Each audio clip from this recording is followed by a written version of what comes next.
नमस्कार। हार्दिक भाव स्वागत जनाऊँ आम ओडिया भाषा साहित्य को। तो पिला माने आज आम आलोचना करवा +3 फर्स्ट सेमेस्टर एसी ओडिया जो रही तुम मानकर मु आलोचना करी शब्दर संज्ञा तार गठन रीति विषय आलोचना करी और तार केते प्रकार यौगिक शब्द तार प्रकार भेद विषय आलोचना करछि। जो माने भी प्रीवियस क्लास देखी ना जाकि प्लेलिस्ट अच्छी देखिपारे और जहार भी टेलीग्राम चैनल ले जॉइन हबार अच्छी बा ए पीडीएफ टा को पाइबार अच्छी है। जहार भी ए पीडीएफ टा पाइबा को अच्छी से माने जाकि आम टेलीग्राम चैनल जॉइन करें यूट्यूब डिस्क्रिप्शन बॉक्स लिंक अच्छी है। तो चलतु देरी न करी आरंभ करवा। तो ये आलोचना करते जे आम शब्दर प्रकार भेद आलोचना करते है। आज आम आलोचना करवा विभिन्न प्रकार शब्द है। तो चलतु ये देला फर्स्ट देला प्रत्येक भाषार मूलपिंड किछि मौलिक शब्दर समष्टि गठित होता है। भाषार प्राथमिक अवस्था यही शब्दगुड़ी को सही भाषाभाषी द्वारा सार्वजनीन अर्थबोध होता है। परवर्ती काल रे सही भाषाभाषी अन्यान्य भाषारू शब्द आहरण पूर्वक शब्द भंडार वृद्धि करिथांती। भाषार विवर्तन यहाँ टे लिभि जाए हम भाषार विवर्तन और विकास धारा रे मौलिक शब्द समूह बहु शब्द उत्पादित होई शब्द भंडार समृद्ध होता है। ओडिया भाषार मौलिक शब्द प्रथमे रहिला पर स्थानीय आहरण उत्पादन क्षमता बल ओडिया भाषा बहु भाषा शब्द आहरण पूर्वक विशाल शब्द भंडार अधिकारी होता। तो ये कौन दिला जितेबाला आमर ओडिया भाषार मूलपिंड बा मौलिक शब्दर समष्टि गठित होता से कि आम जो ओडिया भाषार प्राथमिक अवस्था कहवा गले जो शब्द गुड़ाक अच्छी माने विभिन्न देशर भाषाभाषी मान द्वारा अर्थबोधक जहाँकि विभिन्न अर्थरे समाधान होता से जो भाषाभाषी मानकर परवर्ती समय अन्य भाषारू शब्द आहरण है आ से शब्द आहरण जो है तार शब्द भंडार वृद्धि है। ये जो भाषार विवर्तन रहिला तार विकास धारा रे मौलिकता शब्द बहु परिमाण रे उत्पादित है। जहाँ फल कि ओडिया भाषा मौलिक शब्द प्रथमे रहिला जेपरिक उत्पादन क्षमता बढ़ेला यह आमर ओडिया भाषा साहित्य को एवं बहु भाषा रे शब्द आहरण है जहाँकि एक ये जो शब्द आहरण है विशाल शब्द भंडार रे अधिकारी हो पारि। व्युत्पत्तिगत दृष्टि देखिले ओडिया भाषा रे व्यवहृत होउथिबा शब्द मुख्यतः 4 प्रकार। गोटे हूँ तत्सम तद्भव देशज वैदेशिक आ विषय किसी हुए तो किसी पिला जानी तत्सम तद्भव देशज वैदेशिक बस मुझे कही रखुची तत्सम शब्द कहले कौन ना तत्सम अर्थात ताहा सहित समान बा ताहा परी है ताहा सहित समान बा ताहा परी जहाँ संस्कृत भाषा रे केवल शब्द रे ओडिया भाषा रे अविकल भाव में व्यवहृत होता है।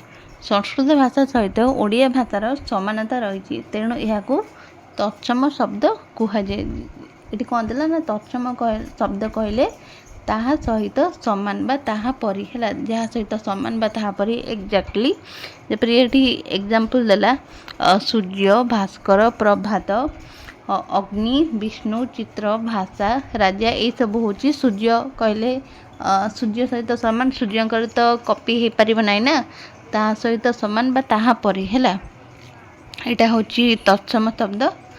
तापर आसला तद्भव शब्द कौन ना तद्भव शब्द होउची तहिरु उद्भत बा जात जो जात ताहा ही तद्भव शब्द है जो जात सेटा हूँ तद्भव अर्थात संस्कृत उद्भव बोली तद्भव शब्द कहुए। जेपरिक ये आम एग्जाम्पल देले ये गोटे एग्जाम्पल देखा अग्र अग ओडिया रे देखिले आमर अगटा अग्ररु जात तो ये तद्भव शब्द कहले अग्र को ही बुझाए है जो जात सेटा हूँ आमर तद्भव शब्द। संस्कृत ଉଦ୍ଭବ ବୋଲି ତଦ୍ଭବ ଶବ୍ଦ କୁହାଯାଏ। ଓଡ଼ିଆ ଭାଷାରେ ବ୍ୟବହୃତ କେବଳ କେତେକ ଶବ୍ଦ ସଂସ୍କୃତ ଭାଷାରେ ଓଡ଼ିଆକୁ ଆସିବା ବେଳେ ସାମାନ୍ୟ ପରିବର୍ତ୍ତିତ ହୋଇଥିବା ଅନୁମିତ ହୁଏ। ପ୍ରାଚୀନ ଆର୍ଯ୍ୟ ଭାଷା ପାଲି, ପ୍ରାକୃତ, ଅପଭ୍ରଂଶ ଦ୍ୱାରା ଓଡ଼ିଆ ନବ୍ୟ ଭାରତୀୟ ଆର୍ଯ୍ୟ ଭାଷାର ପରିଣତି ହୋଇଛି। ଏଠାରେ ଏହି ଉଦାହରଣ ତ କହିଲି, ଅଗ୍ରରୁ ସଂସ୍କୃତ ଭାଷାର ଅଗ୍ରରୁ ଅଗ ହେଲା, ଆଦ୍ରକରୁ ଅଦା ହେଲା, ଆମ୍ରରୁ ଆମ୍ବ ହେଲା, ଏସବୁ ଗୁଡ଼ିକ ତଦ୍ଭବ ଶବ୍ଦ ହେଲା। ତଦ୍ଭବ ଶବ୍ଦ ଯେଉଁ ଶବ୍ଦରୁ ଜାତ ହୁଏ। ତାପରେ ଆସିଲା ଦେଶଜ ଶବ୍ଦ ହେଲା। ଏଇଠି ଆଉ ଗୋଟେ ଥିଲା ଦେଶଜ ଶବ୍ଦ ହେଲା। ଦେଶଜ ଶବ୍ଦ କହିଲେ କ'ଣ ନା ବହୁ କାଳରୁ ଓଡ଼ିଆ ଭାଷାରେ ପ୍ରଚଳିତ କେତେକ ଶବ୍ଦର ମୂଳ ଉତ୍ସ ନିର୍ଣ୍ଣୟ ହୋଇପାରେ ନାହିଁ। ଆଉ ସେହିପରି ମୂଳ ଉତ୍ସ ହୋଇନଥିବା ଶବ୍ଦ ଗୁଡ଼ିକୁ ଦେଶଜ ବୋଲି କୁହାଯାଏ। ଯାହାକି ଅନ୍ୟ ଅର୍ଥରେ କହିବାକୁ ଗଲେ ଯେଉଁ ଶବ୍ଦ ଗୁଡ଼ିକ ସଂସ୍କୃତ ବା ମୂଳ ସଂସ୍କୃତର ବ୍ୟୁତ୍ପନ୍ନ, ଯାହାକୁ ଆମେ ପ୍ରାକୃତ ଭାଷା ଗୁଡ଼ିକ ନିର୍ଦ୍ଧାରିତ ହୋଇନାହିଁ, ସେଗୁଡ଼ାକ ଆମେ ଦେଶଜ ଶବ୍ଦ ବୋଲି କହିପାରିବା। ଏଠି ଦେଶଜ ଶବ୍ଦ କ'ଣ ନା ଓଡ଼ିଆ ଭାଷାରେ ପ୍ରଚଳିତ ଶବ୍ଦର ମୂଳ ଉତ୍ସ ନିର୍ଣ୍ଣୟ ହୋଇପାରି ନାହିଁ।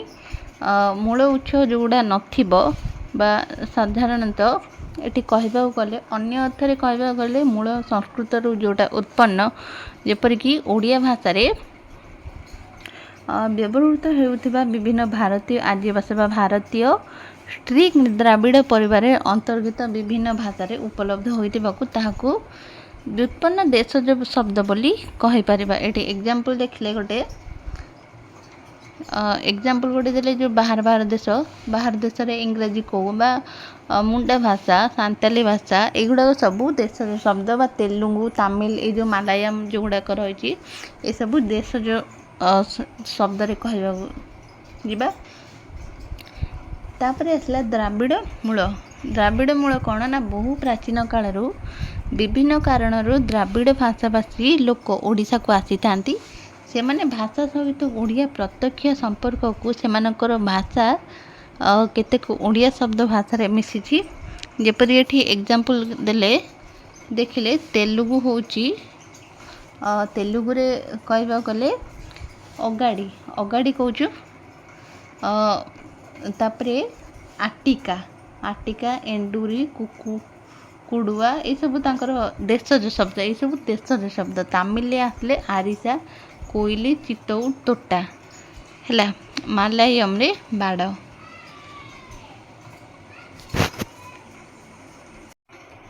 ତାପରେ ଏଇଠି ଗୋଟେ ପଏଣ୍ଟ ଥିଲା ଯେ ବିଭିନ୍ନ ଆଦିବାସୀ ଭାଷା ଗୁଡ଼ିକ ସୂତ୍ରରୁ ଓଡ଼ିଆରୁ ଆଦିବାସୀ ଆସୁଥିବା ବିଭିନ୍ନ ଶବ୍ଦ ଗୁଡ଼ିକୁ ବ୍ୟୁତ୍ପନ୍ନ ଦେଶଜ ଶବ୍ଦ କୁହାଯାଏ। ଏଠି ଏକ୍ଜାମ୍ପଲ୍ ଦେଲା ସାନ୍ତାଳରେ କହିଲେ ଆମର ଯେଉଁ ଅଝଟ କହୁଛୁ ହେଲା, ଟିକେ ପିଲାମାନେ ସାନ୍ତାଳରେ ଦେଲା ଅଝଟ, ଅରଣା, ଅଳନ୍ଦୁ, ଏସବୁ ଗୁଡ଼ାକ ଦେଶଜ ଶବ୍ଦ ହେଲା।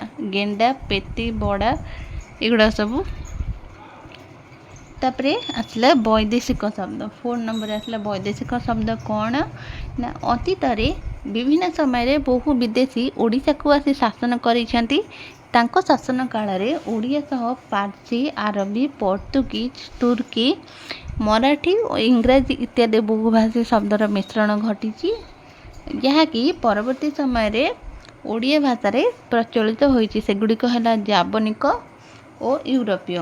ଜାବନିକ ଶବ୍ଦ କ'ଣ ନା ଯବନମାନଙ୍କ ଦ୍ୱାରା ଆସିଥିବା ଶବ୍ଦ ବୋଲି ଜାବନିକ। ଏଇଟା କିଛି ଇମ୍ପୋର୍ଟାଣ୍ଟ ନାହିଁ ହେଲା, ବାସ୍ ସେମାନଙ୍କର ମନେ ରଖିବା ଉଚିତ ଶବ୍ଦର ସଂଜ୍ଞା ଆଉ ତା'ର ଗଠନ ରୀତି ହେଲା। ସଂଜ୍ଞା, ତା'ର ଗଠନ ରୀତି, ତା'ର ଏକ୍ଜାମ୍ପଲ୍ ଟିକେ ମନେ ରଖିବେ, ଆଉ ତା'ର ପ୍ରକାରଭେଦ, ଏତିକି ଟିକେ ବାସ୍ ମନେ ରଖିନେବେ। ଆଉ ତା'ର ଏକ୍ଜାମ୍ପଲ୍ ଟିକେ ଦେଇଦେଲେ ଭଲ ହେବ ହେଲା। ଏକ୍ଜାମ୍ପଲ୍ ଟିକେ ବାସ୍ ଦେଇଦେବେ, ଏତିକି ତୁମମାନଙ୍କର ଏଇ ଗୋଟେ ଲଙ୍ଗ୍ କ୍ୱେଶ୍ଚନ୍ ତୁମମାନଙ୍କର ପରୀକ୍ଷାରେ ଆସିପାରେ ହେଲା। ବାସ୍ ସେଇଥିରୁ ମୁଁ ଟିକେ ଆଲୋଚନା କରିଛି ହେଲା। ତ ଏଠି ଯବନିକ ଶବ୍ଦ କ'ଣ ନା ଯବନମାନଙ୍କ ଦ୍ୱାରା ଆସିଥିବା ଶବ୍ଦ ଗୁଡ଼ିକ ହେଉଛି ଜାବନିକ। ଯବନ ଅର୍ଥାତ୍ ମୁସଲିମ ମାନେ ଆସି ଶାସନ କରିଥିଲେ। ଯବନ ଅର୍ଥ କ'ଣ ନା ମୁସଲିମ ମାନେ ଆସି ଶାସନ କରିଥିଲେ, ଯାହାର ମାଧ୍ୟମରେ ଏଠି ରହିଥିବା ଯୋଗୁଁ ତାଙ୍କର ଶବ୍ଦ ଗୁଡ଼ିକ ଓଡ଼ିଆରେ ବ୍ୟବହୃତ ହେଉଛି। ହେଲା, ଏଇଠି ଏକ୍ଜାମ୍ପଲ୍ କେତେ ଗୁଡ଼ିଏ ଦେଲା, ଏଗୁଡ଼ାକ ଏକ୍ଜାମ୍ପଲ୍ କେତେ ଗୁଡ଼ିଏ ଦେଲା ଦେଖିନେବେ ଟିକେ। ହେଲା, ତାପରେ ଆସିଲା ୟୁରୋପୀୟ ଶବ୍ଦ। ୟୁରୋପୀୟ ଶବ୍ଦରେ ବାସ୍ ଏଗୁଡ଼ାକ କିଛି ଦେଖିବା ନାହିଁ, ଖାଲି ତୁମେ ଏକ୍ଜାମ୍ପଲ୍ ଦେଖିଦିଅ। ହେଲା, 1803ରୁ 1947 ମସିହାରେ ଓଡ଼ିଶାରେ ଇଂରେଜମାନଙ୍କ ଶାସନ କାଳରେ ଇଂରାଜୀ ସହିତ ଓଡ଼ିଆର ଘନିଷ୍ଠ ସମ୍ପର୍କ ରହିଥିଲା। ଫଳରେ ଅନେକ ଇଂରାଜୀ ଶବ୍ଦ ଓଡ଼ିଆରୁ ଆସିଛି, ଯେପରିକି ଏକ୍ଜାମ୍ପଲ୍ ଦେବେ ଅର୍ଜେଣ୍ଟିଂ, ଅଡ଼ିଟ, ଏଇଭଳି ସବୁ admission, album, England, injection, van, market, college ଏସବୁ ରହିଛି। ହେଲା, ତାପରେ ଆସିଲା ଆମର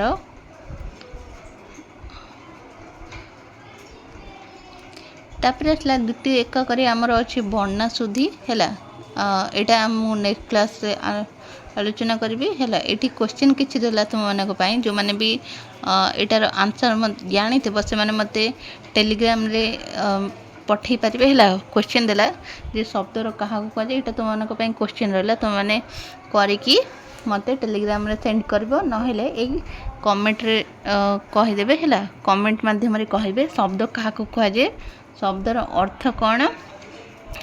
ତାପରେ ଆସିଲା ଶବ୍ଦର ସଂଜ୍ଞା ଲେଖ, ଶବ୍ଦ କେତେ ପ୍ରକାର। ହେଲା, ଏଇଟା ଟିକେ ଏଇଟା ଛାଡ଼, ଏଇଟାର କିଛି ନାହିଁ। ରୂପମ କେତେ ପ୍ରକାର। ହେଲା, ଏଇ ରୂପମ କେତେ ପ୍ରକାର, ବ୍ୟୁତ୍ପତ୍ତି ଦୃଷ୍ଟିରୁ ଶବ୍ଦ କେତେ ପ୍ରକାର। ହେଲା, ଏଇଠି ତୁମମାନଙ୍କର ଲଙ୍ଗ୍ କ୍ୱେଶ୍ଚିନ୍ ଗୋଟେ ରହୁଛି, ଲଙ୍ଗ୍ କ୍ୱେଶ୍ଚିନ୍ଟା ତୁମମାନେ କରିବନି। ହେଲା, ବାସ୍ ଏଇ ଯେଉଁ ସର୍ଟ କ୍ୱେଶ୍ଚିନ୍ ମୁଁ କହିଲି ଶବ୍ଦର ସଂଜ୍ଞା, ତା'ର ପ୍ରକାରଭେଦ, ଗଠନ ନୀତି କ'ଣ କ'ଣ, ଏଇଟା ତୁମେମାନେ ନିହାତି ଯେଉଁମାନେ ଜାଣିଥିବ ସେମାନେ ମୋତେ କମେଣ୍ଟ ମାଧ୍ୟମରେ କହିବେ। ହେଲା, ତ ଆଜି ପାଇଁ ଥିଲା ଏତିକି, ପୁଣି ଦେଖା ପରବର୍ତ୍ତୀ କ୍ଲାସ୍ରେ। ରହିଲି, ନମସ୍କାର।